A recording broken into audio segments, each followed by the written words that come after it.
Assalamualaikum warahmatullahi wabarakatuh. Balik lagi dengan segmen solusi. Nama saya Arkan Patriansyah akan menjelaskan tentang perkembangan bahasa Indonesia. Asal-usul bahasa Indonesia tumbuh berkembang dari bahasa Melayu sejak abad ke-7 di kawasan Asia Tenggara. Salah satu bukti penggunaan bahasa Melayu dapat ditemukan di sebuah prasasti di Palembang menggunakan bahasa Melayu. Perkembangan Indonesia dimulai pada tahun 1928. Sumber-sumber bahasa Indonesia berasal dari bahasa Melayu, tepat di Melayu Riau dan Johor. Melayu tetap dipilih sebagai sumber bahasa yang potensial dijadikan sebagai bahasa internasional. Kedua bahasa tersebut adalah bahasa Melayu dan bahasa Jawa. Dilanjutkan adalah peresmian bahasa Indonesia. Bahasa Indonesia diakui oleh Bahasa Persatuan Bangsa oleh para pemuda-pemuda pada masa tersebut. Pada saat itu Sumpah Pemuda tepatnya pada 18 Agustus 1945, sehari setelah kemerdekaan, ditandatangani. Undang-Undang Dasar 1945 bab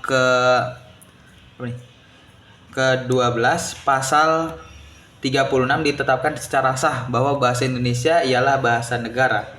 Jadi singkatnya adalah bahasa Indonesia diawali oleh para pemuda yang diakui pada Hari Sumpah Pemuda dan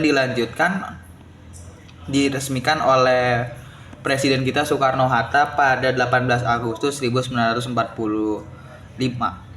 Terus dicap atau ditaruh atau disahkan di Undang-Undang Dasar pada 1945 di pasal 36. Oke, lanjut. Peristiwa-peristiwa bahasa Indonesia. Pada 28 Oktober 1928, secara resmi Muhammad Yamin mengusulkan bahasa Melayu menjadi bahasa persatuan. Terus diubah lagi pada 1936, Takdir Ali Shibana menyusun tata bahasa baru bahasa Indonesia. Nah, pada tahun 1845 ditandatangani Undang-Undang Dasar 1945 menetapkan bahasa Indonesia sebagai bahasa negara ini. Terus sejarah perkembangan bahasa Indonesia.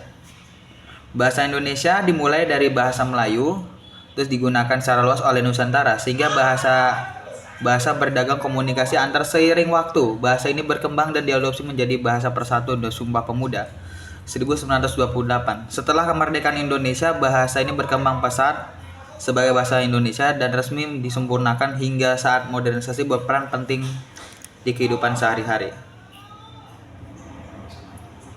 Oke, kesimpulannya bahasa berkembang dari bahasa Melayu yang digunakan oleh Lingguan Fransa Nusantara pada tahun 1928. Bahasa ini ditetapkan oleh Bahasa Persatuan oleh kemerdekaan. Bahasa Indonesia menjadi bahasa resmi negara dan terus berkembang dan berpengaruh pada bahasa asing, terutama melalui serapan kosakata. Di era modern, bahasa Indonesia mengalami yang namanya modernisasi seiring dengan perkembangan teknologi dan globalisasi. Dari apa yang dijelaskan dari slide ini, kita bisa mengetahui bahwa sejarah untuk menetapkan suatu bahasa itu memiliki waktu yang tidak cepat, tidak begitu singkat, dan butuh perjuangan dikarenakan bahasa negara ini memiliki bahasa yang bermacam-macam seperti bahasa Batak, bahasa Jawa, dan lain-lainnya. Oke, mungkin sekian dari saya. Assalamualaikum warahmatullahi wabarakatuh.